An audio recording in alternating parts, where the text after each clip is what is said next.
அது அனைத்துலக ரீதியில் ஒரு இனப்படுகொலையாக இன்று வரை அதிகாரபூர்வமாக அங்கீகரிக்கப்படாமல் விட்டாலும் கனேடிய மக்கள் மனது அதனை அங்கீகரிக்கின்றது என்பது ஒரு முக்கியமான விடயம். அந்த வகையில் இப்போது சர்வதேச அங்கீகாரம் என்பது தமிழர்களுடைய தரப்பிலே சற்று அதிகரித்திருக்கிறது அல்லது அதன் சார்ந்த நகர்வுகள் தமிழர்களுக்கு சாதகமான சில முனைப்புகளை ஏற்படுத்துகிறது என்று சொல்லப்படுகிறது. குறிப்பாக கனடாவிலே நினைவேந்தல் சின்னம் அமைக்கப்பட்டிருக்கிறது. இப்போது பிரித்தானியாவிலே 2 நாட்களுக்கு முன்பதாக நினைவேந்தல் இடம்பெறுகிறது பாராளுமன்றத்திலே.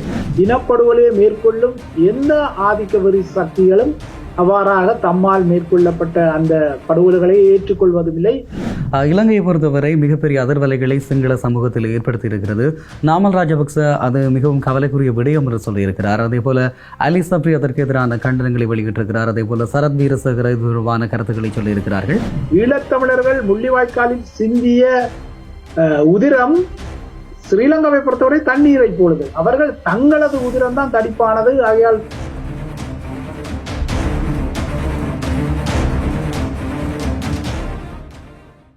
ஐபிசி தமிழ் சொந்தங்கள் அனைவருக்கும் வணக்கம். நாங்கள் முள்ளிவாய்க்கால் நினைவேந்தல் காலப்பகுதியில் இருந்து கொண்டிருக்கிறோம்.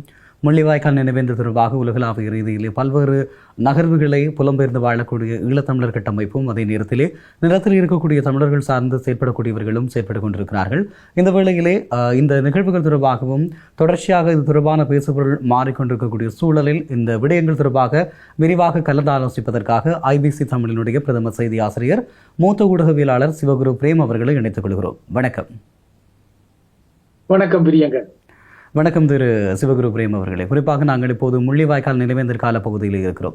இந்த நினைவேந்தல்கள் தொடர்பான உலகளாவிய பார்வை இப்போது எப்படி இருக்கிறது?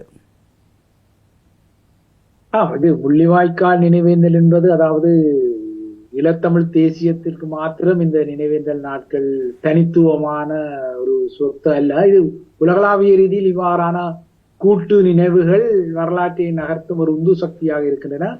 அந்த வகையில் ஒரு இளைய நினைவேந்தலை, அதாவது 16 வருட காலமாக நாம் ஒரு கூட்டு இனப்படுகொலையை சந்தித்து ஒரு நினைவேந்தலாக அதனை கடக்கின்றோம். ஆகையால் உலக வரலாற்றில் நினைவேந்தல்கள் ஆண்டாண்டு காலமாக நிலைத்து நிற்கக்கூடியவை.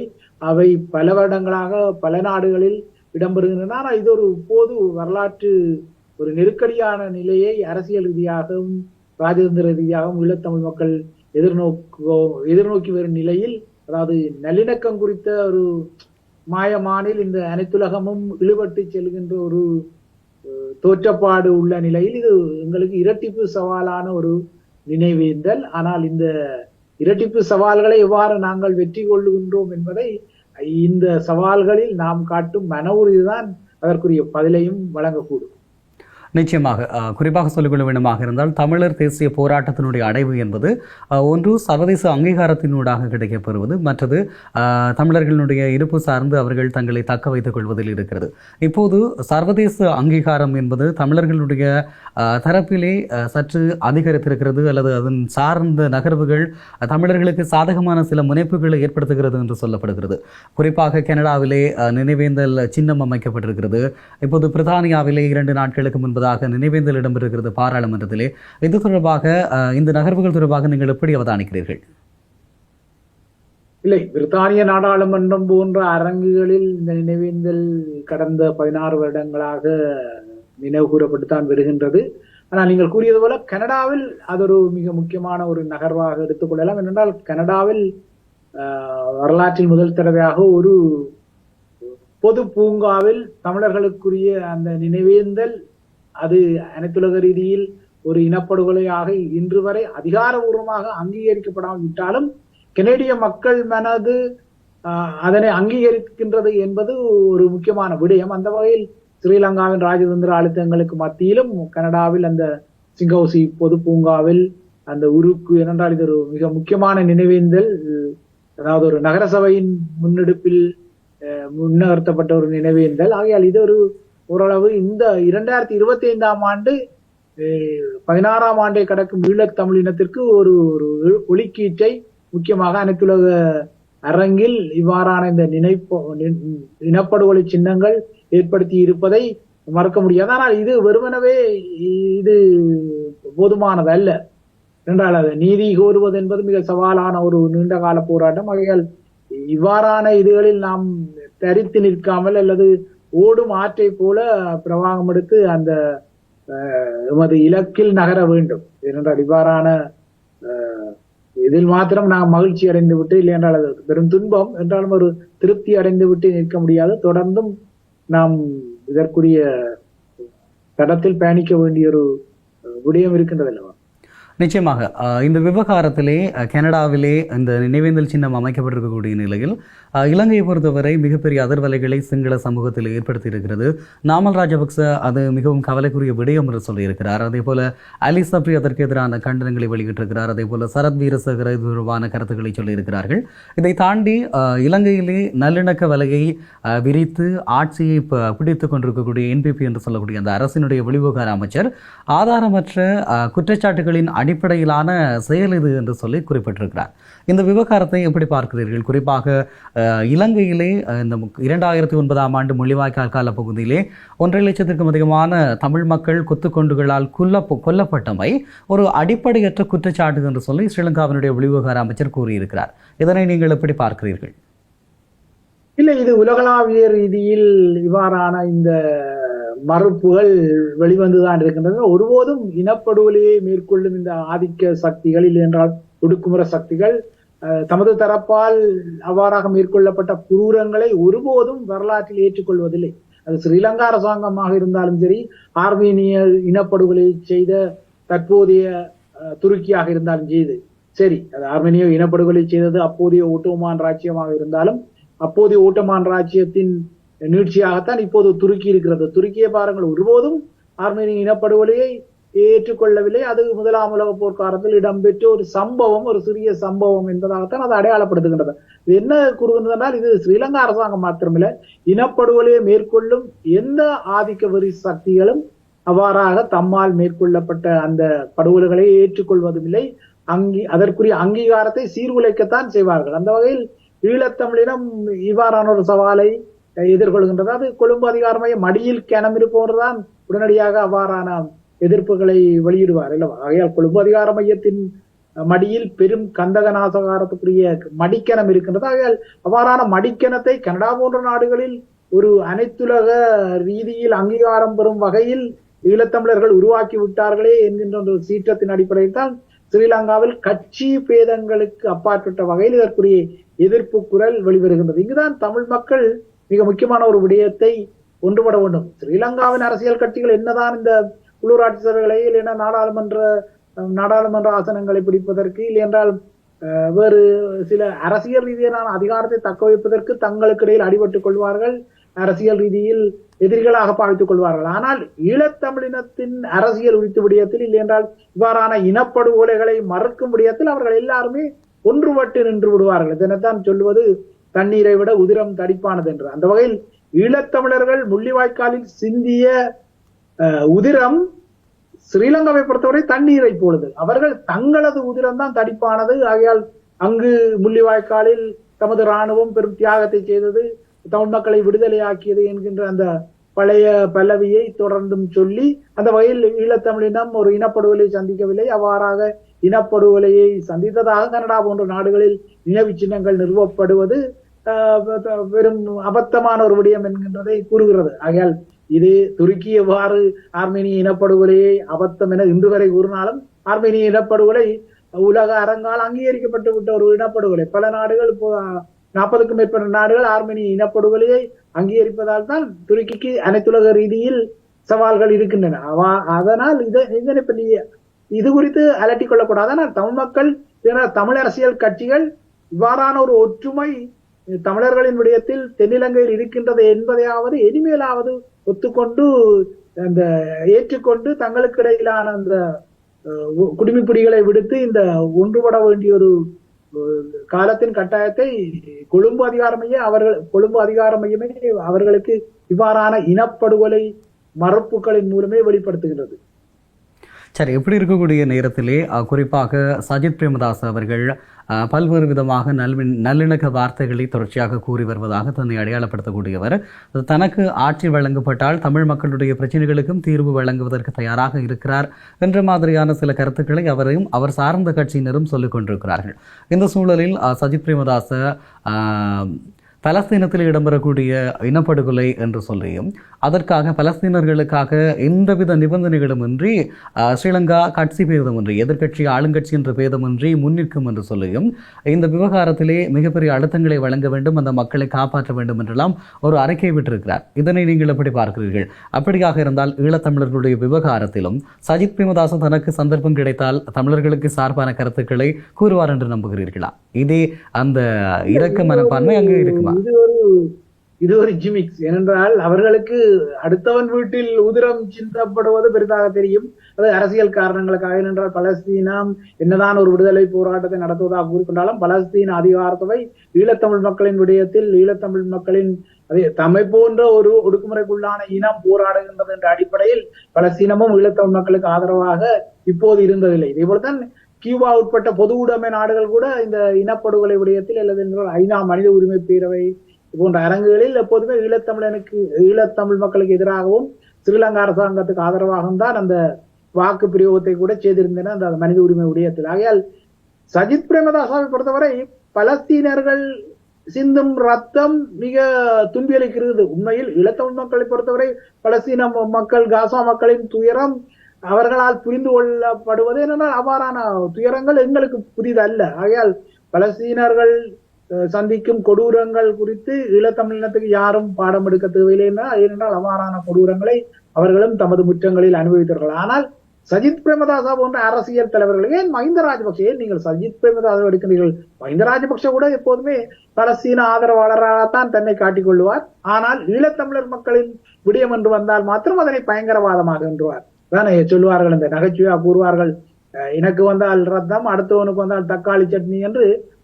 பலஸ்தீனர்களுக்கு உதிரம், ஆனால் அதுவே உள்ளூரில் தமிழர்களுக்கு வந்தால் அது தக்காளி சட்னி. ஆகையால் அதற்கு ஒன்று பொறுப்பு கூற வேண்டும் என்பதல்ல. சஜித் பிரேமதாசாவை பொறுத்தவரை கூட அவர் நீதி வழங்குவதாக கூறிக்கொண்டாலும் அவரை பொறுத்தவரை கூட இது நடந்து விட்டது. போர்க்களத்தில் இறப்புகள் பலிகள் என்பது எதிர்பார்க்கக்கூடியதான். அந்த வகையில் நடந்து விட்டது. அதற்காக என்ன நாம் ஒரு வகை நீக்கு போக்காக நல்லிணக்கத்துடன் போவோம் என்கின்ற அந்த தந்திரம் தான் இருக்கின்றது. எல்லாரிடமும் அந்த தந்திரம் தான் இருக்கிறது. ஆனால் ராஜபக்சர்கள் மாத்திரம் கொஞ்சம் கடும்போக்காக வெளிப்படையாக எதிர்த்து கொண்டார்கள். ஆனால் எல்லாரிடமே இந்த நடந்து விட்டதை நீ என்ன அதனை கடந்து போவோம் என்கின்ற வகையில் தான் இந்த இனப்படுகொலையில் என்றால் முள்ளிவாய்க்கால் பேரவலத்தை தென்னிலங்கையின் அனைத்து கட்சிகளும் கையாள தலைப்படுகின்றன. ஓரிரு விதிவிலக்குகள், அதாவது விக்ரமவாக கருணாரண்ணா போன்ற அந்த அமரத்துவம் அடைந்தவர்கள் விதிவிலக்காக இருந்தார்கள். மற்றும்படி எல்லாருமே ஒரே குட்டையில் உரிய மட்டைகளாகத்தான் இருக்கிறார்கள். ஆனால் சஜித் பிரேமதாசா இப்பொழுது அதிகாரத்தை எடுப்பதற்கு முன்னர் இவ்வாறு தான் கூறுவார்கள். எல்லாருமே அதிகாரத்தை எடுப்பதற்கு முன்னர் இவ்வாறு தான் கூறுவார்கள். அதிகாரத்தை எடுத்ததுக்கு பின்னர் தானே அந்த சுருதி மாற்றம். இப்போது பாருங்கள், அனுரகுமார திசாநாயக்காவை எவ்வாறு 3/2 பெரும்பான்மை நாடாளுமன்றத்தில் இருப்பதால் புதிய சட்டவாக்கங்களை மேற்கொள்வேன் என்கின்றார். நிறைவேற்று அதிகாரத்தை கொண்டு எதிர்கட்சிகளை அச்சுறுத்துகின்றார். ஆனால் இதே நிறைவேற்று அதிகாரம் ஒழிக்கப்பட வேண்டும் என குரல் கொடுத்தவர் இப்போது ஆட்சியை பிடித்தவுடன் ஒரு அரை வருடத்துக்குள் நிறைவேற்று அதிகாரத்தை கொண்டு எதிர்கட்சிகளை ஒடுக்குவேன், 3/2 பெரும்பான்மையை கொண்டு புதிய சட்டங்களை உருவாக்கி உள்ளூராட்சி சபைகளை தேசிய மக்கள் சக்திக்காக தக்க வைப்பேன் என்று கூறுவதெல்லாம் அவ்வளவு பெரும் கபடத்தனமானவை. ஆகையால் சஜித் பிரேமதாசாவை பொறுத்தவரை, இல்லையென்றால் ஐக்கிய மக்கள் சக்தியை பொறுத்தவரை இந்த பொறுப்பு கூறல் என்பதற்கு ஒருபோதும் உடன்பட மாட்டார்கள். ஏனென்றால் பொறுப்பு கூறல் என்பது தென்னிலங்கையை பொறுத்தவரை சிங்கள படைத்துறையை காட்டி கொடுக்கும் ஒரு செயல். ஆகையால் இந்த விடயத்திலும் சஜித் பிரேமதாசா மிக தெளிவாக இருப்பார். ஆனால் அவர் நல்லிணக்க கதைகளுக்காக அவ்வாறான இனிப்பு பூசிய வில்லைகளை நீட்டுவார்கள். அந்த சாபக்கேடு எமது அரசியல் கட்சிகளுக்கு இருக்கின்றதானே. தேர்தல் என்று வந்தால் ஒரு கால் சஜித் பிரேமதாசாவை ஆதரிப்பது, இல்லை என்றால் வேறு கட்சிகளை ஆதரிப்பது போன்ற ஒரு விடயம் இருக்கின்றதில்லை. ஆகையால் இந்த பலவீனங்களை புரிந்து கொண்டு அவர்கள் அவ்வப்போது சில கதைகளை விடத்தான் செய்வார்கள். அதே நேரம் குறிப்பாக நாங்கள் மீண்டும் கனடாவினுடைய பக்கம் செல்லலாம். கனடாவிலே இப்போது நினைவு தூவி அமைக்கப்பட்டிருக்கிறது. அதே போல இனப்படுகொலை நினைவு வாரம் இருக்கிறது. அதே போல இனப்படுகொலை விழிப்பூட்டல் கல்வி அல்லது அறிவூட்டல் கல்வி என்ற ஒரு கல்வி திட்டம் இருக்கிறது. இப்படியாக இருக்கிற போது இந்த இனப்படுகொலை அறிவூட்டல் கல்விக்கு எதிராக அதனை நீக்க வேண்டும் என்று சொல்லி, குறிப்பாக இந்த 104வது சட்டப்பிரிவினை நீக்க வேண்டும் என்று சொல்லி கனடாவினுடைய உயர்நீதிமன்றத்திலே ஒரு வழக்கு தாக்கல் செய்திருந்தார்கள் தமிழ் தேச விரோத சிந்தனை கொண்டவர்கள். இதனை கனேடிய உயர்நீதிமன்றம் தள்ளுபடி செய்திருக்கிறது. இந்த தீர்ப்பை, இந்த வரலாற்று சிறப்புமிக்க தீர்ப்பை நீங்கள் எப்படி பார்க்கிறீர்கள்? இந்த வரலாற்று சிறப்புமிக்க தீர்ப்பு கடந்த மார்ச் மாதத்தில் வந்தது. ஆனால் என்னென்றால் இது ஒரு கடுமையான சட்ட போராட்டமாகத்தான் இருந்தது. என்னென்றால் கனடா போன்ற நாடுகள் ஒன்றை நாம் விளங்கிக் கொள்ள வேண்டும். அதனை நாம் கனடா போன்ற நாடுகள் விடுதலை புலிகளின் விடயத்தில் அவர்கள் இறுக்கமாக நிற்பார்கள் என்றால் அவர் இறையாண்மையுடைய நாட்டில் இடம்பெற்ற ஒரு சம்பவம் என்கின்ற ரீதியில் அவர்கள் அதனை வேறாக பார்ப்பார்கள். ஆனால் இந்த இனப்படுகொலை என்ற விடயத்தில் இதில் ஒரு பெரும் பெரும் புதினம் அல்ல. ஏனென்றால் ஒரு பெரும் படுகொலை இடம்பெற்றது என்பதை ஐநாவின் தீர்ப்பாயமே ஒப்புக்கொண்டிருக்கிறது. அதோட டப்ளின் தீர்ப்பாயமும் ஒப்புக்கொண்டிருக்கிறது. ஆக அவ்வாறான ஒரு இனப்படுகொலையை, அந்த இனப்படுகொலை கொல்லப்பட்ட மக்களுக்காக ஒரு நினைவு சின்னத்தை அமைப்பதில் என்றால் அந்த இனப்படுகொலை குறித்த ஒரு விழிப்பூட்டல் பாடத்திட்டங்களை அறிவூட்டுவது இல்லை என்றால் அதற்காக சில நாட்களை ஒதுக்குவது என்பது இயற்கையாக ஒரு நகர்வு. ஏனென்றால் கனடாவில் ஒரு புலம்பெயர் தமிழ் சமூகம் வாழ்கின்றது. அந்த புலம்பெயர் தமிழ் சமூகம் கனேடிய தமிழர்களாக, அதாவது தமிழ் கனேடியன்ஸ் என்ற அடையாளத்தை கூட பெற்று விட்டார்கள். ஆகையால் இப்பொழுது கனடாவின் மெயின் ஸ்ட்ரீம் அரசியலில் அந்த சமூகம் ஒரு முக்கியமான வகிபாகத்தை கொண்டிருப்பதால் இது கனடா குடிமக்களின் பிரச்சனையும் கூட. ஆகையால் கனடா குடிமக்கள் தனது குடிமக்களாக இருக்கும் மக்களின் பூர்வீக இனத்துக்கு நடந்ததற்கு பொறுப்பு கூறத்தான் வேண்டும்.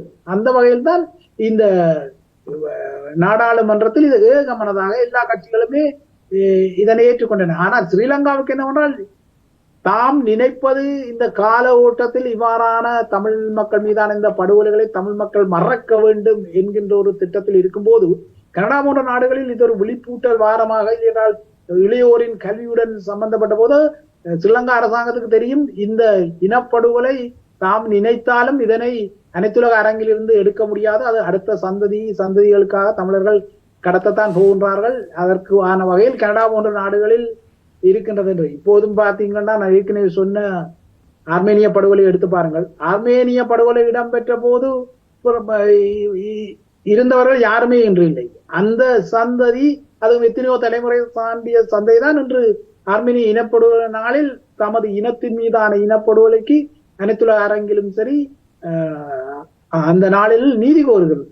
ஆகையால் இவ்வாறான ஒரு நீதி கோரல் கனேடிய புலம்பெயர் தமிழ் சமூகம், அதாவது முள்ளிவாய்க்கால் பேரவலத்தில் பிறக்காத ஒரு தமிழ் சமூகம் நினைவு கூறப் போகின்றது. அதற்கு முக்கிய காரணம் இந்த அறிவூட்டல், இல்லைன்னா வரலாற்றில் கடத்தும் ஒரு நகர்வு தானே. ஆகையால் இவ்வாறான வரலாற்று கடத்தல்களை இன அழிப்பு செய்தவர்கள் ஒருபோதும் ஏற்றுக்கொள்ள மாட்டார்கள். ஆனால் அது ஸ்ரீலங்கா அரசாங்கத்திற்கு அது மிக பாதகமாகிவிட்டது. ஏனென்றால் கனேடிய உச்ச நீதிமன்றம் அந்த நாட்டின் சட்ட தினங்களுக்கு ஏற்ப அதனை நிராகரித்திருக்கின்றது. அது ஸ்ரீலங்கா அரசாங்கத்திற்கும் ஸ்ரீலங்கா அரசாங்கத்தின் ப்ராக்சிகளாக கனடாவில் இந்த வழக்கை நடத்தியவர்களுக்கும் பெரும் பின்னடைவாக இருந்தாலும் இது ஒரு நீதியான விடயம். ஆகையால் இங்கு என்ன முக்கியம் என்றால் இவ்வாறாக பல நாடுகளும் இந்த இளைய சந்ததிக்கு அல்ல என்றால் அந்த நாடுகளில் உள்ள மக்களுக்கு கூட இந்த இனப்படுகொலையை விழிப்பூட்டலாக அடுத்த சந்ததி கடத்தினால்தான் ஈழத்தமிழ் மக்கள் மீது இவ்வாறான ஒரு படுகொலை இடம்பெற்றது என்பது வரலாற்றில் ஒரு நியதியாக இருக்கும். என்றால் நாங்களும் இறந்து விடுவோம் அல்லவா, எல்லாருமே கால ஓட்டத்தில் இறந்து விட்டாலும் இந்த நினைவுகள் எஞ்சி இருக்க வேண்டும். ஏனென்றால் அடுத்த சந்ததிக்கு கடத்தப்படுவதில் தான் அதற்கான ஈழத்தமிழனுக்கான நீதி எப்பொழுதுமே உறுதிப்படுத்தப்படும். இப்படி இருக்கக்கூடிய சூழலில் நாங்கள் ஒரு விடயத்தை குறிப்பாக பார்க்க வேண்டும். பிரித்தானியாவினுடைய தற்போதைய பிரதமர் எதிர்க்கட்சியில் இருந்த காலப்பகுதியில் ஈழத்தமிழர்கள் சார்ந்து அதிகமான கருத்துக்களை வெளியிட்டவர். அதே போல இப்போது கனடாவிலே ஒரு தேர்தல் இடம்பெற்று முடிந்து புதிய அரசாங்கம் பொறுப்பேற்றிருக்கிறது. அதில் 2 தமிழ் அமைச்சர்கள் கூட வந்திருக்கிறார்கள். அதே நேரம் ஆஸ்திரேலியாவிலேயே ஒரு பொது தேர்தல் இடம்பெற்றிருந்தது. அதிலும் ஒரு தமிழர் தேர்வு செய்யப்பட்டிருக்கிறார்கள். உலக அளவிலே உலகத்தினுடைய பன்முக தன்மை மிக்க நாடுகளில் தமிழ் மக்கள் புலம்பெயர்ந்து ஈழத்திலிருந்து புலம்பெயர்ந்து சென்றவர்கள் அங்கு ஆட்சி உரிமையிலே பங்கேற்பதும் அந்த தேர்வு செய்யப்படுவதும் இந்த நகர்வு என்பது ஈழத்தமிழர்களுடைய எதிர்கால அரசியல் நகர்வுகளுக்கு ஒரு சாதகமான விடயமாக அமையும் என்று நம்புகிறீர்களா? நிச்சயமாக நிச்சயமாக. பொதுவாக எங்கள் சந்ததியினர் ஆரம்பத்தில் புலம்பெயர்ந்த போது அவர்கள் எல்லாரும் அந்த நீல ப்ளூ கலர் ஜாப்ஸ் எனப்படும் கடுமையான உடல் உழைப்பு சார்ந்த உழைப்புகளில் தான் இருந்தார்கள். ஏனென்றால் வேருடன் பிடுங்கப்பட்ட ஒரு சமூகம் திடீரென மேற்குலக வாழ்வியலுக்கு தள்ளப்பட்ட போது என்ன செய்வதென தெரியாமல் கிடைத்த வேலைகளை செய்தார்கள். உணவகங்களில் உணவு தட்டுக்களை கழுவினார்கள், அலுவலகங்களை சுத்திகரிக்கும் பணிகள் செய்தார்கள். இப்பொழுதும் எமது வயதை ஒத்தவர்கள் அதைத்தான் செய்கிறார்கள். ஆனால் அவர்களின் சந்ததி இங்கேயே பிறந்து இங்கேயே கல்வி கற்று மிகப்பெரிய ஒரு புத்திஜீவி சந்ததியாக மாறிக்கொண்டிருக்கிறது. ஆகையால் அது இது இயற்கை. இனி எதிர்வரும் நாட்களிலும் பல அரசியல் முகங்கள் புலம்பெயர் நாடுகளில் உருவாகக்கூடும். ஆனால் இவ்வாறாக உருவாகினாலும் இந்த தலைமுறை சரியாக இந்த வரலாற்று பொறுப்பை உணர்ந்து கொண்டு செயற்படுகின்றதா என்பதற்குரிய விழிப்பூட்டல்களை இல்லையென்றால் அதற்குரிய பாடங்களை வழங்குவது மூத்தோர்கள், இல்லையென்றால் அதற்கு ஒரு மெக்கானிசம் தேவைப்படுகின்றது. நீங்க பார்த்தீர்களானால் பாருங்கள், ஒரு இளையவர் தான் இந்த பிரான்சில் லிட்டில் ஜெஃப்னா ஈழம் என்கின்ற தமிழ் மக்களின் இந்த அரசியல் போராட்டத்தை கொச்சைப்படுத்தும் வகையில் ஒரு படத்தை எடுத்தார். அப்ப அது குறித்த ஒரு சர்ச்சை எழுந்த போது அது குறித்த விழிப்பூட்டல் தனக்கு முறையாக கிட்டவில்லை என்கின்ற ஒரு ஆதங்கத்தை அந்த இயக்குனர், அதுவும் பிரெஞ்சு மக்களுக்காக தயாரிக்கப்பட்ட அந்த படம் இயக்குனர் வெளியிடுகிறார். ஆகையால் இதுதான் இங்குள்ள சவால். இளையவர்கள் நாம் பெருமை கொண்டாலும், இவ்வாறாக நாடாளுமன்ற உறுப்பினர்களாக பலர் பெறுவதாக பெருமை கொண்டாலும், இந்த மேற்குலகின் லிபரலிசம் இல்லையென்றால் இந்த கல்வி முறை எமது போராட்டத்தை கொஞ்சம் பயங்கரவாத சிந்தனையுடன் தான் பார்க்கும். அந்த தாக்கம் சில இளையோரிடம் இருக்கிறது. கதைக்கும் பொழுது அவர்கள் பலர் அதான் சொல்றேன், தாய் தந்தையர் பெற்றோர்கள் எவ்வாறு தமது பிள்ளைகளுக்கு இந்த தமது புலம்பெயர்வின் பின்னணியை முறையாக சொல்கின்றார்களோ அதுதான் அறுவடையாக வரும்.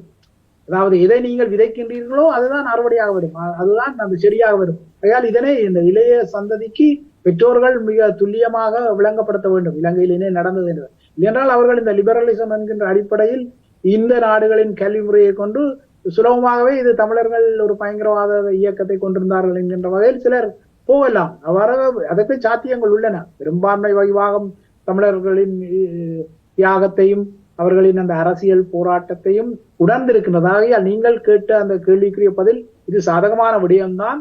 ஆனால் எமது வரலாற்றை துல்லியமாக அறிந்திருக்க வேண்டிய தன்மையும் ஏனைய இனங்களில் இவ்வாறான வரலாற்று கற்பிதங்கள் பெறப்பட்டன என்பதையும் உள்வாங்கிக் கொள்ள வேண்டும்.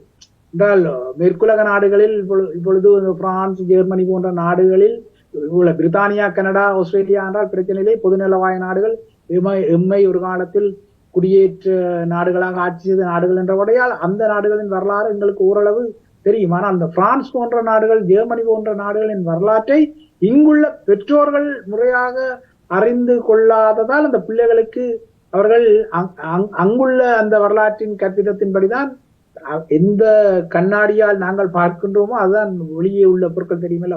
ஆகையால் அந்த எங்கள் போராட்டம் ஒரு நீதியான தளத்தில் தான் இடம்பெற்றது என்கின்ற துல்லியமான வரலாற்றை இந்த இளையோர்கள் கொண்டிருப்பார்களே. ஆனால் எதிர்காலத்தில் மிக சாதகமான பெறுவீடுகள்.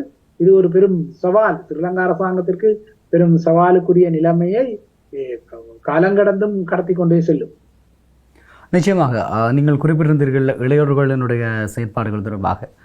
இந்த நினைவேந்தல் கட்டமைப்பு அல்லது இதனை நகர்த்துகின்ற விவகாரங்களில் இளையோருடைய பங்களிப்பு எப்படி இருக்கிறது? புலம்பெயர் தேசங்களில் குறிப்பாக பிரித்தானியாவிலாக இருக்கலாம், பிரான்ஸ் போன்ற நாடுகள், சுவிட்சர்லாந்து போன்ற நாடுகள், இந்த நாடுகளிலெல்லாம் இப்போது இளம் தலைமுறையினர் தங்களுடைய நினைவேந்தல் கட்டமைப்புகளுக்கான முயற்சிகளை முனைவுகளை மேற்கொள்வதாக சொல்லப்படுகிறது. இது எந்த அளவுக்கு ஈழத்தமிழர்களுடைய அரசியல் விவகாரங்களில் இனி வரக்கூடிய காலங்களில் சாத்தியமான தன்மைகளை அல்லது சாதகமான முடிவுகளை பெற உதவுமாக இருக்கும்?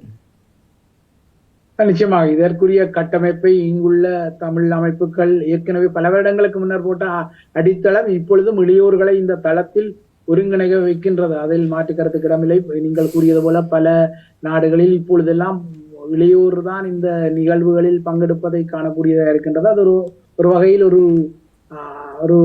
ஒரு வகையில் ஒரு திருப்தியையும் தருகின்றது. ஆனால் என்னவென்றால் இந்த மொழியையும் சேர்த்து, ஏனென்றால் இந்த மொழி இருக்கும் வரையும் தான் அந்த இனம் சார்ந்த உணர்வு இருக்க முடியும். அந்த மொழியையும் அந்த இளையோரிடம் சேர்த்து கடத்த வேண்டிய தன்மை எதிர்வரும் காலத்திற்கு மிகவும் அவசியமானது. ஏனென்றால் எமது தலைமுறையினர் எமது பிள்ளைகளுக்கு ஓரளவு இந்த தமிழ் பாடசாலைகளுக்கு அவர்கள் பிரயத்தனப்பட்டு குளிர் போன்ற சவால்களை சந்தித்து அவர்களை தமிழ் கல்விக்கூடங்களுக்கு எடுத்து சென்றபடியால் இப்போது அந்த இளையோர் தமிழில் கொஞ்சம் புரிதலுடையவர்களாக அல்லது மொழியை பேசுபவர்களாக இருக்கின்றனர். ஆனா இதே இளையோர் எதிர்காலத்தில் தமது சந்ததிக்கு இந்த தமிழை கற்பிக்க வேண்டும் என்ற விடயத்தில் தான் இதன் முழுமையான வெற்றி இருக்கின்றது.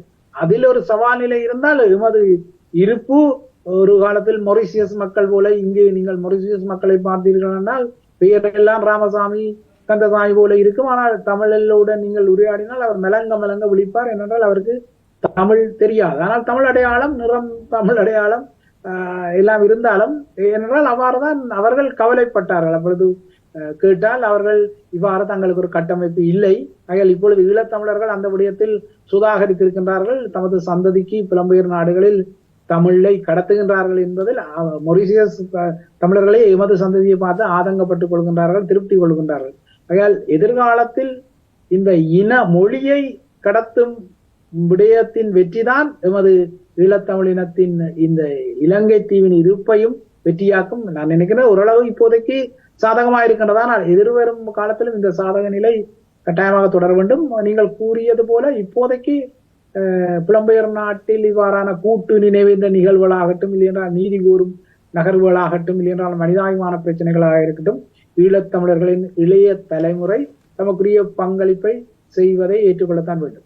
நிச்சயமாக குறிப்பாக சொல்லிக்கொள்ள வேண்டுமாக இருந்தால் கடந்த ஆண்டு கூட தமிழ் இளையோர் கட்டமைப்பு என்று சொல்லக்கூடிய ஒரு கட்டமைப்பு 5 மொழிகளிலே ஈழத்தமிழர்களுடைய இந்த வலிகள் நிறைந்த கதையினை ஒரு பந்தியாக எழுதி அதனை 5 மொழிகளில் மொழிபெயர்த்து அந்தந்த மொழிக்கார தங்களை சார்ந்திருக்கக்கூடியவர்கள் தங்களுடைய சம வயதுடையவர்களிடம் இந்த விவரங்களை அவர்கள் கடத்தி இருக்கிறார்கள். ஆக சர்வதேச அங்கீகாரம் என்பது எமக்கு இனி வரக்கூடிய காலப்பகுதியிலாவது கிடைக்கும் என்ற நம்பிக்கை இருக்கிறதா உங்களுக்கு? கிடைக்க வேண்டும். பலமான நம்பிக்கைக்கு மறுபுறம் கிடையாது அல்லவா? கிடைக்க வேண்டும். ஆனால் நாம் உடனடியாக இதனை எதிர்கொள்ள விடாது. ஏனென்றால் இந்த அனைத்துலக ரீதியில் முள்ளிவாய்க்கால் இனப்படுகொலைக்கு காரணமானவர்களை நீதியின் முன்னிறுத்தும் விடயத்தில் சவால் பெரிது. ஏனென்றால் அந்த இனப்படுகொலையாளிகளே அவர்களே மூதாளர்கள் ஆகிவிட்டார்கள். ஆகையால் அவர்களே நாளை இயற்கை மரணத்தை தழுவிக்கொள்ளக்கூடும். அதே போல நீதி கோரும் எமது சந்ததியும் மூதாள சமூகமாக மாறிக்கொண்டிருக்கின்றது. ஆகையால் அதுவும் கால ஓட்டத்தில் தேய்மானம் அடைந்து விட வேண்டும். ஆனால் இந்த இனப்படுகொலைக்குரிய பொறுப்பு கூறலை செய்ய வேண்டியது அரசாங்கம் என்ற ரீதியில் அது ராஜபக்சர்கள் காலமாகி கொண்டாலும் சரி, இல்லையென்றால் எதிர்வரும் வருடங்களில் அப்போதைய முள்ளிவாய்க்கால் இனப்படுகொலை செய்தவர்கள் மறைந்தாலும் அதற்குரிய நீதி முன்னிறுத்தப்பட வேண்டும். ஏனென்றால் நாசிகள் இப்போது இல்லை என்றாலும் நாசிக்கு போர்க்குற்றங்கள் இப்போதும் ஒரு போர்க்குற்றம் குறித்த நீங்க ஒரு முறைப்பாட்டை வைத்தால் அதற்குரியவர்களை தேடி பிடிப்பதில் இல்லை என்றால் அதற்குரிய பொறுப்பு கூறல் அதற்குரிய விசாரணைகள் இடம்பெற்றுத்தான் ஆக வேண்டும். ஆனால் ஆகையால் இனப்படுகொலைக்கு காரணமானதை அதாவது அரசாங்கம் என்கின்ற ரீதியில் ஸ்ரீலங்கா அரசாங்கத்தை நீதியின் முன்னால் அது எதிர்காலத்தில் வரக்கூடிய அரசாங்கமாக இருந்தாலும் அது அந்த சவால் மிகப்பெரியது. இப்போது இருப்பதை விட பல மடங்கு உறுதியாக நாம் அதனை கொண்டு செல்ல வேண்டும்.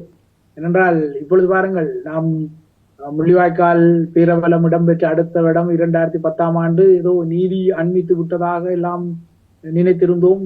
ஐநா மனித உரிமை பேரவை போன்ற இடங்களிலும் சில நகர்வுகள் இடம்பெற்றது. ஆனால் பழையபடி இப்போது எல்லாம் அது கிணற்றில் போட்ட கல்லாக எல்லாம் இருக்கின்றது. ஆகையால் இந்த சவால் மிகப்பெரியது. என்றால் எல்லாம் சாத்தியம்தான், சுதந்திரம் என்பதும் சாத்தியம்தான். ஆனால் எந்த ஒரு இனமும் அதனை நோக்கி இலக்குக்காக மிக கடுமையாக உழைக்க வேண்டும் என்ற நியதி அதைவிட கடுமையான சாத்தியப்பாடுகளுக்குரிய ஒரு விடயம். அதனை நாம் கடுமையாக உள்வாங்க வேண்டும். எமது நீதிக்கான இலக்கில் மிகச் சரியாக செயற்படுகின்றோம், அது சரியாக செயற்படுகின்றது என்கின்றதை நிரூபிக்க வேண்டியதை காலத்தின் கட்டாயமாக நாம் எதிர்வரும் நாட்களிலும் நீட்சிப்படுத்த வேண்டும். நிச்சயமாக இன்னும் ஒரு வினா இருக்கிறது. அதாவது கனேடிய தேசத்திலே இப்படியான நகர்வுகள் மேற்கொள்ளப்பட்டிருக்கிறது என்று சொல்லி குறிப்பிடுகிறீர்கள். கனடாவிலே இருக்கக்கூடிய சாதகமான நிலைமைகள் ஈழத்தமிழர்களுக்கு சாதகமான பல விடயங்களை அவர்கள் முன்னிறுத்துகிறார்கள். அதே போல ஏனைய புலம்பெயர் நாடுகளில் குறிப்பாக பிரித்தானியா, பிரான்ஸ், ஜெர்மன் சுவிட்சர்லாந்து போன்ற தமிழர்கள் வாழக்கூடிய பிரதானமாக வாழக்கூடிய அந்த நாடுகளில் இப்படியான முனைப்புகளை மேற்கொள்ள முடியாமல் இருக்கிறது. அவர்களும் அரசியல் வேலைகளை தொடர்ச்சியாக மேற்கொள்கிறார்கள். அந்தந்த நாடுகளிலும் அரசியலமைப்புகள் இருக்கிறது. ஆனால் இப்படியான அடைவுகளை ஒரு குறிப்பிட்ட இலக்கையினும் அடைய முடியாது இருப்பதற்கான காரணம் என்ன? அடிப்படையில் நீங்கள் பார்த்தீர்கள் என்றால் ஈழத்தமிழினம் புலம்பெயர்ந்த போது மிகப்பெரிய ஒரு வகிவாகம் கனடாவில் தான் இருக்கின்றது. இன்றும் கனடாவில் தான் அதிகளவான ஈழத்தமிழ் பூர்வீகக்காரர் இருக்கின்றார்கள். ஏனைய நாடுகளுடன் ஒப்பிடும்போது குறைவாக இருக்கின்றது. அத்துடன் கனடாவை பொறுத்தவரை உங்களது சந்ததிக்கு கிடைக்கும் வாய்ப்புகள் அதற்கு ஒரு வகையில் காரணம் ஆங்கில மொழி நாடு, புதுநலவாய நாடு, பிரித்தானியா, கனடா, ஆஸ்திரேலியா போன்ற நாடுகளில் ஈழத்தமிழர்கள் ஒப்பீட்டு ரீதியில் இப்போது மற்ற நாடுகளிலும் வந்து விட்டார்கள். இப்பொழுது இனிய நாடுகளிலும் பெரும் பெரும் உயர்கல்வி விட்டுனார்கள். ஆனால் அந்த காலம் கனடா, பிரித்தானியா போன்ற நாடுகளில் இந்த உடனடியாகவே இன்டகிரேட் பண்ணி அந்த நாடுகளுடன் ஒன்றிணைய முடிந்தது. அதனால் அவர்கள் முறையான கல்விகளை அப்போதே பெற்றுக்கொண்டார்கள். கரியானந்த சங்கரியை பார்த்தீங்கன்னா அடிப்படையில் அவர் ஒரு ஈழத்தமிழ் அகதியாக இலங்கையில் வாழ முடியாது என வந்தவர். ஆனால் ஒரு சட்டவாளராக உருவாகி கொண்டார். அதன் பின்னர் அவர் அரசியல் துறைக்குள் நுழைந்தார். அதே போல பலரும் அரசியல் விஞ்ஞானங்களை கற்றுக்கொள்கின்றார்கள். ஆகையால் இது மிக முக்கியம். அந்த வகையில் ஈழத்தமிழினமும் ஒரு இளைய சந்ததிக்காக தாம் ஒரு சில விடயங்களை செய்ய வேண்டும் என்றால் அடிப்படையில் பார்த்தீங்கன்னா அதே ஈழத்தமிழினத்தில் உள்ள அதே அந்த மென்டாலிட்டி புலம்பெயர் தேசங்களிலும் பெற்றோருக்கு இருந்தது. யாரை கேட்டாலும் டாக்டர், இன்ஜினியர் என்றுதான் நினைப்பார்கள். ஆனால் அதற்கும் அப்பால் பல துறைகளில் இந்த கல்வி விரிந்திருக்கின்றது. அந்த துறைகள் அனைத்துமே தமது தாயகம் நோக்கி செயற்படக்கூடிய தளத்திற்கு உதவக்கூடியது. என்னோட அனைத்துலக சட்டவாக்கத்துறை, இன்டர்நேஷனல் லோ இப்பொழுதுதான் எமது பிள்ளைகள் படிக்கின்றார்கள். அது படித்தால் ஹேக்கிலும் ஒரு அதிகாரியாக ஹேக் நீதிமன்றத்திலும் எதிர்காலத்தில் எமது பிள்ளைகள் வருவார்கள். அப்பொழுது ஸ்ரீலங்காவுக்கு இரட்டிப்பு சவாலாகும். ஏனென்றால் அனைத்துலக நீதித்துறையில் இதுவரை எமது சந்ததி கற்றுக்கொண்டதில்லை. குறிப்பாக இப்படியான ஒரு நிலைமை இருந்து கொண்டிருக்கிறது. புலம்பெயர் தளத்திலே இப்படியெல்லாம் எங்களுடைய சமூகம் தங்களுடைய வேலைகளை மேற்கொண்டு கொண்டிருக்கிறது. அதே நேரத்தில் புலத்தையும் நிலத்தையும் ஒப்பிடுகின்ற போது இது மிகப்பெரிய மாறுபாட்டு விகிதங்களை கொண்டிருக்கிறது. குறிப்பாக புலத்திலே இருக்கக்கூடிய இளைஞர்கள் செயற்படுகின்ற விதமும் நிலத்தில் இருக்கக்கூடிய இளைஞர்களிடம் இருக்கக்கூடிய அரசியல் அறிவும் மிக குறைந்த அளவிலே காணப்படுவதாக சொல்லப்படுகிறது. இது மிகப்பெரிய ஒரு அபாய சமிஞ்சையாக கொள்ள முடியுமா? இதற்கு நீங்கள் இளையவர்களை தனியே குறை சொல்ல முடியாது என்றால் இதற்கு காரணமே எமது அரசியல் தலைவர்களும் ஒரு காரணம் தான். அவர்கள் மிக மோசமாக இன்று வரை கூட நீங்கள் பாருங்கள், இந்த முள்ளிவாய்க்காலில் படுகொலை செய்யப்பட்டவர்களின் எண்ணிக்கை ஏதாவது ஒரு அரசியல் கட்சியிடம் இருக்கின்றதா? 16 வருடங்களாக இருக்கின்றன. இந்த 16 வருடங்களில் ஒவ்வொரு நாளில்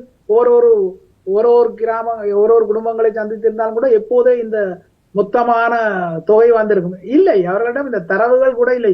ஏதோ மேற்குலக நாடுகள் சொல்வதால் இந்த பக்கப்பாட்டு பாடி அதனாய் இருக்கிறார். உண்மையில் உள்ளூர் அரசியல்வாதிகள் இந்த விடயத்தில் சும்மா கம்பு சுத்துதான் நடந்திருக்கின்றது. தங்களுக்கு இடையிலான அரசியல் போட்டிகளிலும் அரசியல் அதிகாரத்துவத்தை தக்க வைப்பதிலும் கம்பு சுற்றி அதற்கு சாதகமாக மேற்குலக நாடுகளில் ஏதோ தாம் வெட்டி பிடுங்கியது போல சொல்லி கதைத்து கொண்டும் இங்கு வந்தும் குழப்பங்களை உருவாக்கி, ஆகையால் இதில் நீங்கள் எங்கெங்கு இருக்க மேற்குலக நாடுகள் இருப்பவர்கள் புலம்பெயர் சமூகம் நமக்குரிய பங்கை செய்யும். அதே போல உள்ளூரில் இருப்பவர்கள் நீங்கள் உங்களுக்குரிய பங்கு எல்லாம் செய்ய வேண்டும். இது என்னவென்றால் இது ஒரு மே 18 என்பதும் ஒரு அடையாளமாக அந்த ஐதரசன் கூழ்மேறி அந்த ஓடி வந்து வெடித்துட்டு காணாமல் போகும். அந்த ஐதரசன் குமிழி நீர்ப்பரப்பின் மேலே விரும்பும். அதே மாதிரி மே 18க்கு மாத்திரம் அஞ்சலிப்பது, ஒன்று கூடுகளை செய்வது, கஞ்சியை விநியோகிப்பது, மே 19ஆம் தேதி பழையபடி எல்லாரும் தங்கள் வேலைகளை பார்க்க போய்விடுவார்கள். ஆகையால் இதுதான் ஸ்ரீலங்கா அரசாங்கத்துக்கு தொடர்ந்தும் சாதகத்தை ஏற்படுத்தும் விடயம். இரண்டால் எமது வரலாற்றை நாம் துல்லியமாக கடத்த வேண்டும். அது இந்த அரசியல் வேறுபாடுகளுக்கு அப்பால் ஒருங்கிணைந்து நின்று கடத்த வேண்டும். இது இனப்படுகொலை இடம்பெற்றதா இல்லையா என்பதில் கூட குளறுபடியான கருத்துக்களை எல்லாம் அரசியல்வாதிகள் முன்வைத்தார்கள். இப்போது யூ வடிவ திருப்பங்களை இருப்பார்கள், தில்லாலங்கடிகளை செய்வார்கள். ஆனால் அரசியல்வாதிகள் அவ்வாறு தான் செய்வார்கள். ஆகையால் இந்த இளைய சமூகத்துக்கு இவ்வாறான ஒரு சலிப்பை உருவாக்கியதே தமிழ் தேசிய அரசியல்வாதிகளும் அதற்குரிய பொறுப்பை ஏற்க வேண்டும். அதனால் தானே இந்த திசைகாட்டியில் கடந்த முறை இந்த இளைய சமூகம் ஒரு வாக்கு பிரயோகத்தை செய்தது. இப்போது அது ஓரளவு திரும்பியதில் ஓரளவு திருப்பி இருந்தாலும், ஆகையால் நீங்கள் முன்வைக்கும் அடிகள் தவறாக இருந்தால் உங்களை பின்தொடர்பவர்களும் அவ்வாறான அடியில் தான் விளைவார்கள். அந்த பைலட் டால்பின் என்ற ஒரு டால்பின் இருக்கிறது பாருங்கள். இந்த பைலட் டால்பின் எப்பொழுது பிழையாக தனது கூட்டத்தை வழிநடத்துகின்றதோ அப்பொழுதுதான் இந்த நியூசிலாந்தில் 100 டால்பின்கள் கரையில் ஒதுங்கின, மூழ்கி தத்தளித்து இறந்தன என்ற ஒரு செய்திகள் அடிக்கடி வரும் பாருங்கள். ஏன்னா அந்த பைலட் டால்பின், அந்த முன்னுக்கு போகும் டால்பின் பிழையாக ஒரு இடத்தை காட்டிவிட்டால் பின்னுக்கு வரும் டால்பின் எல்லாமே அந்த ஆபத்தில் சிக்கிக்கொள்ளும். அவ்வாறுதான் இந்த பைலட் மேர் இருக்கிறார்கள் அல்லவா, அரசியல் உள்ளூர் பைலட் மேர், அவர்கள் இப்படித்தான் தில்லாலங்கடிகளுக்கு தமக்குரிய சுயலாபத்துக்காக செய்வதுதான் இறுதியில் இந்த இளையோரையும் சலிப்படைய வைக்கின்றனர். ஆகையால் இளையோர்கள் எல்லாம் தமது பொறுப்பை உணரக்கூடியவர்களாகத்தான் இருக்கின்றார்கள். அவர்கள் ஒன்றும் தவறானவர்கள் அல்ல, ஏனென்றால் எல்லாரும் உமது பிள்ளைகளான். ஆகையால் இந்த மூத்தோர் இனியாவது இந்த இளைய சமூகத்தை தமது அரசியல் நோக்கங்களுக்காக தவறாக வழிநடத்தாமல், என்றால் தமது குடிமைப்பிடி சண்டைகளால் அந்த இளைய சமூகத்துக்கு ஒரு விரக்தி நிலையை ஏற்படுத்தாமல் இருப்பதே இந்த முள்ளிவாய்க்கால் பேரவலத்தின் 16ஆம் ஆண்டு நினைவுக்கு அவர்கள் செய்யும் ஒரு வகை கைமாறாக கூட அமையக்கூடும். இந்த சரியான நேர்வழியில் அவர்கள் சிந்தித்து கொண்டார்களே ஆனார். நிச்சயமாக இன்னும் ஒரு விடயம், குறிப்பாக நாங்கள் புலம்பெயர் தேச கட்டமைப்பிலே பல்வேறு அரசியல் நகர்வுகளை மேற்கொள்ளுகிறோம், இப்படியான அடைவுகளை எல்லாம் பெற்றிருக்கிறோம் என்று சொல்லி எங்களவர்கள் பெருமைப்பட்டுக் கொள்ளலாம். அதே சம நேரத்திலே தாயகத்தினுடைய நிலைமை என்பது மிக மோசமானதாக மாறிக்கொண்டிருக்கிறது. ஒரு அரசினுடைய மாற்றம் என்பது மிகப்பெரிய அளவிலே ஈழத்தமிழ் மக்களுடைய ஆதரவையும் ஒரு தேசிய கட்சி பெற்றிருக்கிறது என்ற விடயமும் அது சரிவடைந்திருக்கிறது என்று சொல்லி எங்களுடையவர்கள் சொல்லிக் கொண்டாலும், கடந்த உள்ளூராட்சி மன்ற தேர்தலிலும் கூட 2வது பெரும்பான்மையை வடக்கு மாகாணத்தை பொறுத்தவரை தேசிய மக்கள் சக்தி பெற்றிருந்தது. இதே சம சூழலில் கடந்த மார்ச் மாதம் 28ஆம் தேதி வெளியிடப்பட்டிருக்கக்கூடிய வர்த்தமானி அறிவித்தல் உங்களுக்கு தெரியும். குறிப்பாக 40/24 என்று சொல்லக்கூடிய அந்த வர்த்தமானி அறிவித்தல், அந்த அறிவித்தலின் பிரகாரம் யாழ்ப்பாணத்தில் இருந்து முள்ளிவாய்க்கால் வரையாக மிகப்பெரிய ஒரு நில சுவீகரிப்பு இடம்பெற இருக்கிறது. 5491 ஏக்கர்கள் நிலம் சுவீகரிக்கப்பட இருப்பதாக சொல்லப்படுகிறது. இந்த சுவீகரிக்கப்படக்கூடிய நிலப்பகுதிகளுள் எத்தனையோ மாவீரர் துயிலும் இல்லங்கள் வரப்போகிறது.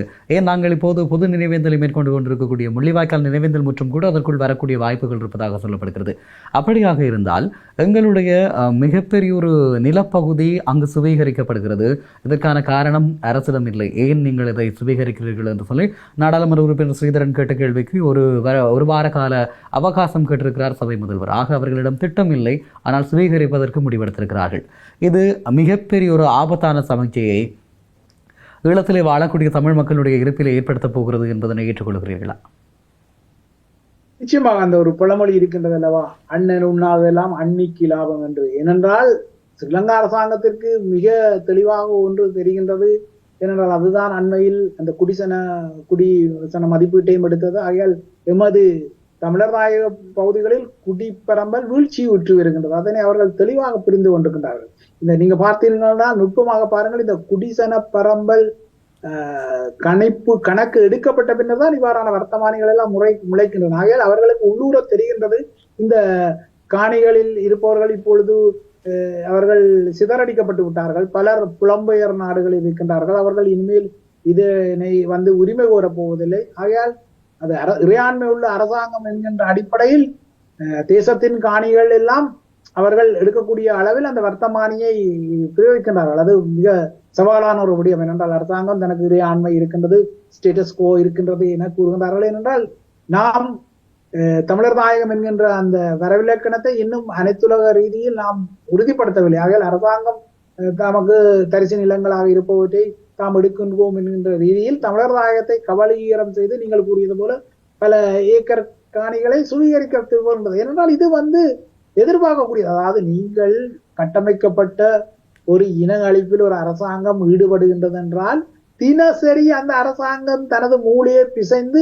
எவ்வாறெல்லாம் அதனை நகர்த்த முடியுமோ அவ்வாறுதான் அதனை நகர்த்தி கொள்ளும். ஆகையால் இது மாத்திரமல்ல, இன்னும் எத்தனையோ சவால்கள் காத்திருக்கின்றன. ஆகையால் இது அதிசயம் அல்ல. இவ்வாறானவற்றை எதிர்நோக்கி கொண்டுதானே நாமும் அரசியல் செய்யணும். என்றால் அதாவது ஒரு ஆசிரியர் இருந்தால் அவருக்கு படிப்பிப்பது நீங்கள் இந்த இருக்கின்றீர்கள், அது பிரியங்கர் என்றால் அவர் வானொலியில் காலமே வந்தால் வானொலியில் அவர் நிகழ்ச்சிகளை செய்வார், நேர்காணல்களை செய்வார் என்பது பிரியங்கரின் வேலை. அதே மாதிரி ஸ்ரீலங்கா அரசாங்கத்தின் வேலை என்னவென்றால் எப்படி இந்த தமிழர் தாயகத்தை கட்டமைக்கப்பட்டது போல ஒடுக்குமுறைக்கு உள்ளாக்கலாம், இல்லை என்றால் இன அழிப்பை நாசூக்காக செய்யலாம். தமிழர் தாய கோட்பாட்டை எவ்வாறு இந்த மணலாறு போன்ற அந்த வடக்கு கிழக்கு இணைப்பு பிரதேசங்களை துண்டாடிவிட்டால் அவர்கள் கனவிலும் நினைவிலும் இதற்காக சிந்திப்பார்கள். அதான் காகத்துக்கு கனவிலும் நரகளை கிளறும் எண்ணம் என்று கூறுவார்கள் இல்லை பழமொழி. ஆக ஸ்ரீலங்கா அரசாங்கம் இவ்வாறுதான் நடந்து கொள்ளும் வர்த்தமானிகளை பிரச்சனைக்கும் ஆக நாம் தான் எதிர். அதுக்கு ஒரு கவுண்டர் நம்மிடம் இருக்க வேண்டும், ஒரு பொறிமுறை இருக்க வேண்டும். நாடாளுமன்ற வரப்பிரசாதங்கள் இருக்கின்றபடியால் இவ்வாறான கேள்விகளை கேட்டு ஓய்ந்து விட முடியாது. அதை நாடாளுமன்றத்தில் ஒரு சிறிதரம் கேட்கலாம், சுமந்திரம் கேட்கலாம். ஆனால் அடிப்படையில் கிராஸ் ரூட்டில் மக்களை அணிதிரட்ட வேண்டும். மக்கள் இதற்காக எதிர்வினை ஆற்றினால் மக்களின் எதிர்வினைக்கு எந்த அரசாங்கமும் பதில் சொல்லியே ஆக வேண்டும். நிச்சயமாக இந்த விவகாரத்திலே மக்கள் தெளிவூட்டப்படவில்லை என்பதனை ஏற்றுக்கொள்ள முடியும். இந்த குற்றச்சாட்டிற்கு ஊடகங்களாக இருக்கலாம், அரசியல்வாதிகளாக இருக்கலாம், சிவில் சமூக அமைப்புகளாக இருக்கலாம், எல்லோருமே பொறுப்பு கூற வேண்டியவர்களாக இருக்கிறோம். இந்த நேரத்தில் ஒரு விடயத்தை நாங்கள் கவனத்தில் கொள்ள வேண்டும். குறிப்பாக கிழக்கு மாகாணத்தை பற்றி நீங்கள் அறிந்திருப்பீர்கள். கடந்த காலங்களில் இப்படியான சுத்திகரிப்பு திட்டங்களின் மூலமாகத்தான் சிங்கள குடியேற்றங்கள் ஏற்படுத்தப்பட்டது. குறிப்பாக அம்பாறை என்று சொல்லக்கூடிய ஒரு தமிழ் மாவட்டம் பூரணமாக ஒரு சிங்கள மாவட்டமாக மாற்றப்பட்டிருக்கிறது. உங்களுக்கு தெரியும், டிஎஸ் சேனநாயக்காவினுடைய அந்த காலப்பகுதியிலே மகாவலி அபிவிருத்தி திட்டத்தின் மூலமாக எப்படி சிங்கள மக்கள் அங்கு உள்நுழைக்கப்பட்டார்களோ அதே போல வடக்கினுடைய பெரும்பான்மையான நிலம் இப்படியாக சுவீகரிக்கப்படுமாக இருந்தால் அவர்கள் காலக்கெடு விதித்திருக்கிறார்கள். 3 மாத காலப்பகுதிகளுக்குள் நீங்கள் உங்களுடைய உத்தரவாத பத்திரங்களை காட்டி உங்களுடைய நிலங்களை உறுதி செய்து கொள்ளுங்கள், இல்லை என்றால் சுவீகரிப்போம் என்று சொல்லி. ஆக இனி வரக்கூடிய காலப்பகுதியிலே வடக்கில் அப்படியான சிங்கள குடியேற்றங்கள் ஏற்படுத்தப்படாது என என்ன நிச்சயம் இருக்கிறது? இல்லை, இது மிக முக்கியமான கேள்வியாக இருந்தாலும் இவ்வாறு எல்லாம் செய்து விட முடியாது. என்றால் நீங்கள் ஒரு 3 மாத காலத்தை கொடுத்து விட்டு காணிகளை சுவீகரிக்க முடியாது. இது ஒரு 30 வருட போரால் சிதறடிக்கப்பட்ட ஒரு இனத்தின் பிரச்சனைக்கு ஒரு காலம் வேண்டும். அதற்கு நீங்கள் ஒரு கால வீழ்ச்சி 3 மாதத்தில் செய்ய முடியுமா? ஆகையால் இது இன்னும் 10 வருடங்களுக்கு இந்த காணிகள் அவர்களின் சந்ததிகள் பொறுப்பேற்கக்கூடிய வகையில், உரிமை கோரக்கூடிய வகையில் இருக்க வேண்டும். ஆனால் ஸ்ரீலங்கா அரசாங்கம் அவசர கோலத்தில் அள்ளி தெளிக்கின்றது. ஏனென்றால் வந்தவரை லாபமாக இருக்கட்டும் என்ற வகையில் இருக்கின்றதா? இது மிகப்பெரிய அநீதி. ஆனால் இது சில வேளைகளில் அனைத்துலக ரீதியில் கூட ஸ்ரீலங்கா அரசாங்கம் கண்டனங்களை எதிர்நோக்க வேண்டிய ஒரு காலம் இருக்கின்றது. என்றால் 30 வருட போரில் சிதறடிக்கப்பட்ட ஒரு இனத்தின் சந்ததியினர் தமது பூர்வீக மூதாதையரின் நிலத்தை உரிமையோரும் உரித்து அனைத்துலக ரீதியில் வழங்கப்பட வேண்டும். ஏன் இன்று குடியேற்ற காலத்தில் கைப்பற்றப்பட்ட பொக்கிஷங்களை எல்லாம் அந்தந்த நாடுகள் திருப்பி கொடுக்கின்றன. வாருங்கள், இவ்வளவு காலம் உருண்டோடி விட்டது. இலங்கையும் அவ்வாறு பெற்றிருக்கிறது. கடந்த சில வாரங்களுக்கு முன்னர் கூட நெதர்லாந்திலிருந்து சில அபகரிக்கப்பட்ட பூர்வீக சொத்துக்கள் இங்கு வந்தன. ஆகையால் பல வருடங்களுக்கு இது நடக்கின்றது என்றால் நெதர்லாந்தின் குடியேற்ற காலம் முடிவடைந்து எவ்வளவு நூற்றாண்டுகள் ஆகிவிட்டன. ஆகையால் உங்களுக்கு மாத்திரம் 16 வருடத்தில் ஒரு சிதறடிக்கப்பட்ட இனத்தின் காணிகளை அவசரமாக சுவீகரித்து முடியுமா? வரவர்கள் ஒரு பொறிமுறையை செய்து கொள்வார்கள். ஆனால் சளைக்காமல் இதற்குரிய நீதி கோரும் போராட்டத்தை முன்னெடுக்க வேண்டும். இயன்றவரை புலம்பெயர் நாடுகளில் உள்ள தமிழ் மக்கள் இந்த காணிகள் தமக்குரியவையாக இருந்தால் அதனை தமது உறவினர்களுக்கு, இல்லை என்றால் அவர்களே பொறுப்பேற்கும் வகையிலான நகர்வுகளை உரிய காலத்தில் செய்ய வேண்டிய தேவையும் இருக்கின்றது. நாம் முழங்கையை மூடிக்கொண்டு விடியட்டும் என்று படுத்து கிடந்தால் அது சரி வராது. நாமும் எழும்பி சில காரியங்களை ஆற்றத்தானே வேண்டும். அந்த வகையில் எல்லாருக்குமே இதில் பொறுப்பு இருக்கின்றது. ஆனால் திரு பிரேம் அவர்களை, குறிப்பாக நீங்கள் இந்த விவகாரத்தை குறிப்பிட்டிருக்கிறீர்கள், நெதர்லாந்தை உதாரணம் காட்டியிருக்கிறீர்கள். அவர்கள் சூறையாடி சென்ற பொருட்களை மீண்டும் வழங்கி இருக்கிறார்கள் என்று சொல்லி. ஆனால் இது இலங்கை போன்ற நாடுகளுக்கு எப்படி பொருந்தும் என்ற ஒரு கேள்வி இருக்கிறது. நீதியற்றவர்களிடம் நாங்கள் நீதி கோருவது என்பது உங்களுடைய முட்டாள்தனம் என்று கூட சொல்லிக் கொள்ளலாம். இந்த நாட்டை பொறுத்தவரை கடந்த 1956ஆம் ஆண்டு கால பகுதியில் இருந்து தமிழர்கள் கொலை செய்யப்படுகிறார்கள். படுகொலை செய்யப்படுகின்ற அந்த மக்களுக்கான நீதி என்பது இன்று வரை கிடைக்கப்பெறவில்லை. யுத்தம் முடிந்து நாங்கள் முள்ளிவாய்க்காலிலே இனவழிப்பு என்று கூறிக்கொண்டிருக்கிறோம். ஆனால் இன அழிப்பு என்பது 1956ஆம் ஆண்டு கால பகுதியில் இருந்து இங்கினியாங்கலையிலே கொல்லப்பட்ட அந்த மக்களிலே இருந்து ஆரம்பிக்கிறது. இது வடக்கினுடைய வல்வெட்டித்துறையிலே இருந்து கிழக்கினுடைய வீரமுனை வரை நீண்டிருக்கிறது. ஒவ்வொரு கிராமங்களிலும் படுகொலைகள் நிகழ்ந்திருக்கிறது. ஆனால் இதற்கான நீதி என்பது இந்த அரசிடமோ அதை சார்ந்தவர்கள், ஒரு அரசு செய்தது, எதிர்க்கட்சி வந்து அதற்கான நீதியை தரும் என்று சொன்னால் இல்லை, அவர்களை விட மிகப்பெரிய அளவில் இருக்கிறார்கள். ஆக நெதர்லாந்து போன்ற நாடுகள் இப்போது தங்களை நாகரிகவாதிகளாக காட்டிக்கொண்டு அல்லது மேலத்தைய முன்னுதாரண வாதத்தை முன்வைத்து அவர்கள் இப்படியான நகர்வுகளில் ஈடுபடலாம். ஆனால் இலங்கை போன்ற அபாயமான கொள்கை கொண்டு, அதாவது இந்த மகாவம்ச மனநிலை என்று சொல்லுவார்கள் இல்லையா, அதிலே இருந்து நீங்காத இந்த நாடுகளிடம் இப்படியான விடயங்களை எதிர்பார்க்க முடியுமா? இல்லையா, இலங்கை என்பது அனைத்துலக அரங்கிலிருந்து தனியே ஓட முடியாத ஒரு நாடு. அதற்கே இப்பொழுது அனைத்துலகம் பிச்சை போட்டுதான் இந்த பொருளாதார மீழ்ச்சியிலிருந்து நீடிக்கின்றது. ஆகையால் நீங்கள் இங்கு குறை சொல்லக்கூடியது அனைத்துலக அரங்கை குறை சொல்லிக் கொள்ளலாம். அவர்கள் முறையாக நகர்ந்திருந்தால் இந்த பிரச்சனை எப்போவோ தீர்ந்திருக்கும். அவர்கள் மிக தந்திரவாதிகள். அவர்களுக்கு இலங்கை தீவில் சிங்களவர்களும் வேண்டும், தமிழர்களும் வேண்டும். தமக்கு ஒவ்வாத சீனா போன்ற நாடுகளுடன் ஸ்ரீலங்கா அரசாங்கம் கூடி குழாவும் போது எமது உதிரப்பலியை ஒரு ட்ரம்ப் கார்டாக பிரயோகிப்பார்கள். அதே போல அவர்கள் ஸ்ரீலங்கா அரசாங்கம் சீனா போன்ற நாடுகளுடன் விலத்தி தமக்கு ஆதரவாக செயற்பட்டால் எமது உதிரப்பலி மீதான அந்த பொறுப்பு குரலை அவர்கள் தளர்வார்கள். ஆகையால் அனைத்துலகத்திடம் ஒரு சூட்சும கயிறு இருக்கின்றது. ஆனால் நீங்கள் கூறியது போல இந்த சூறையாடப்பட்ட பொருட்களில் என்றால் அந்த ஒரு தேசத்தின் மக்களின் குடிமக்களுக்குள்ள உரிமை என்றால் அவர்கள் எவ்வாறு தேசமாக இருக்கின்றார்கள். அந்த வகையில் நாம் ஒரு நேஷன், தமிழர்கள் ஒரு நேஷன், அதாவது ஒரு தேசம். ஆகையால் அதனை நீ ஸ்ரீலங்கா அரசாங்கம் ஏற்றுக்கொண்டதோ இல்லையோ அது ஒரு முக்கியமான ஒரு விடயம். அதனை நாம் நிரூபிக்க வேண்டும். ஆகையால் ஸ்ரீலங்கா அரசாங்கம் அனைத்துலக விதிகளுக்கு உட்பட்ட ஒரு அரசாங்கம் தான். அனைத்துலக விதிகளுக்கு யாருமே தப்பிக்கொள்ள முடியாது. ஒருவேளை இப்போது அது தந்திரோபாயமான நல்லிணக்க கதைகளால் தப்பித்துக் கொள்ள முடியும்.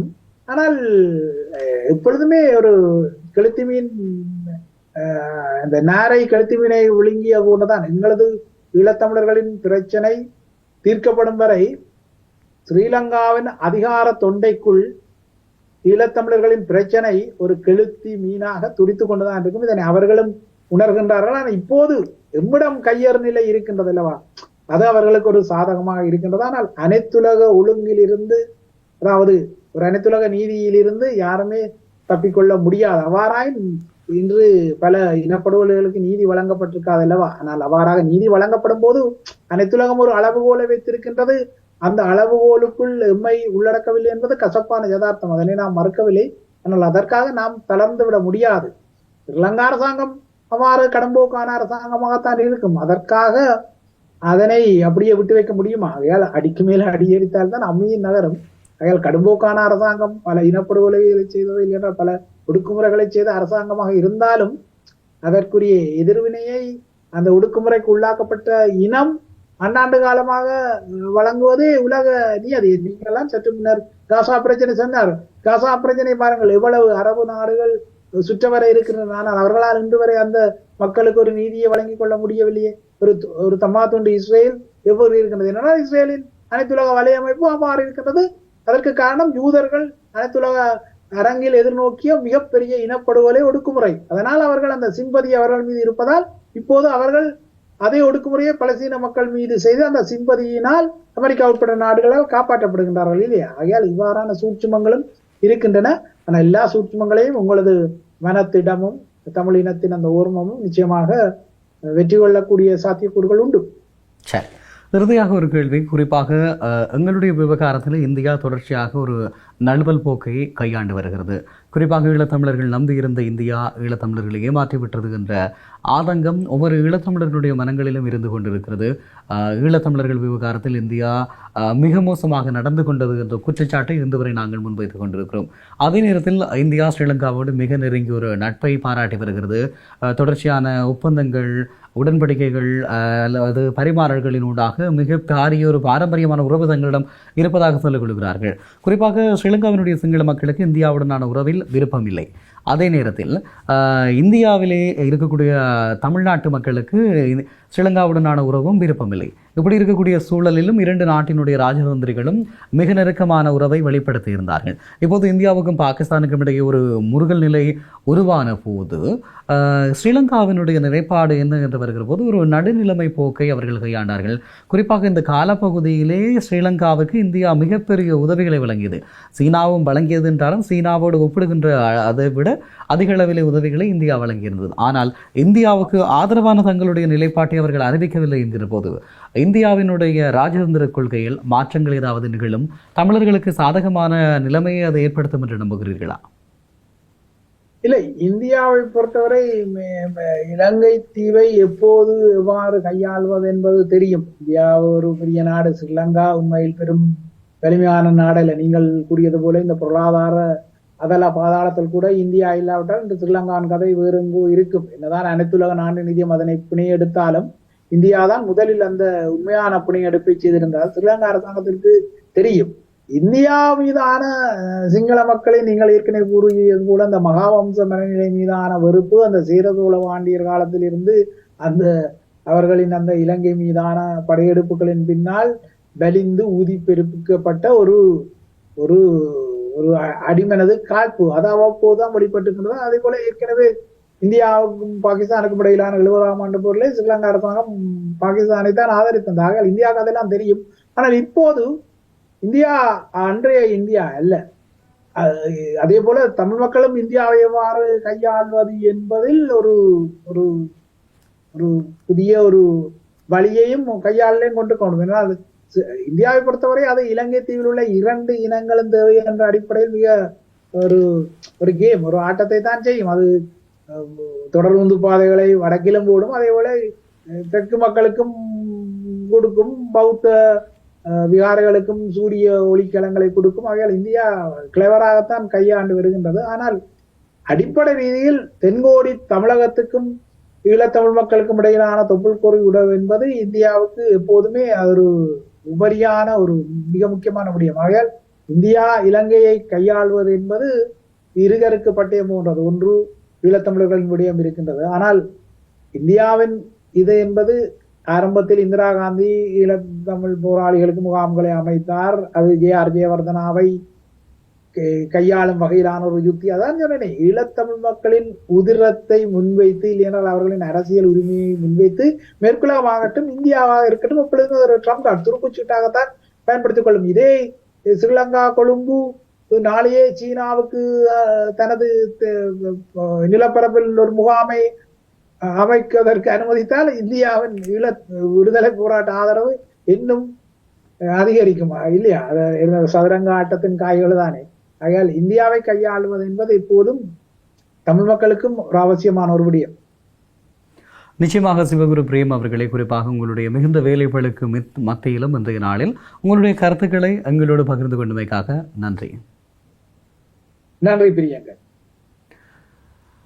நன்றி நேர்களே. இன்றைய நாளில் இந்த முள்ளிவாய்க்கால் தொடர்பாகவும் அதிலே இருக்கக்கூடிய நினைவேந்தல்கள், புலம்பெயர் நாட்டினுடைய தமிழ் செயற்பாட்டாளர்களுடைய செயற்பாடுகள், அதே நேரத்தில் ஸ்ரீலங்காவினுடைய சமகால நிலவரங்கள், அதே போல ஈழத்தமிழ் மக்கள் எதிர்நோக்கக்கூடிய பிரச்சனைகள் தொடர்பாகவும் தொடர்ந்து கலந்துரையாடி இருக்கிறோம். நன்றி. மற்றும் ஒரு நிகழ்வில் உங்கள் அனைவரையும் சந்திக்கிறேன். அதுவரை வணக்கம்.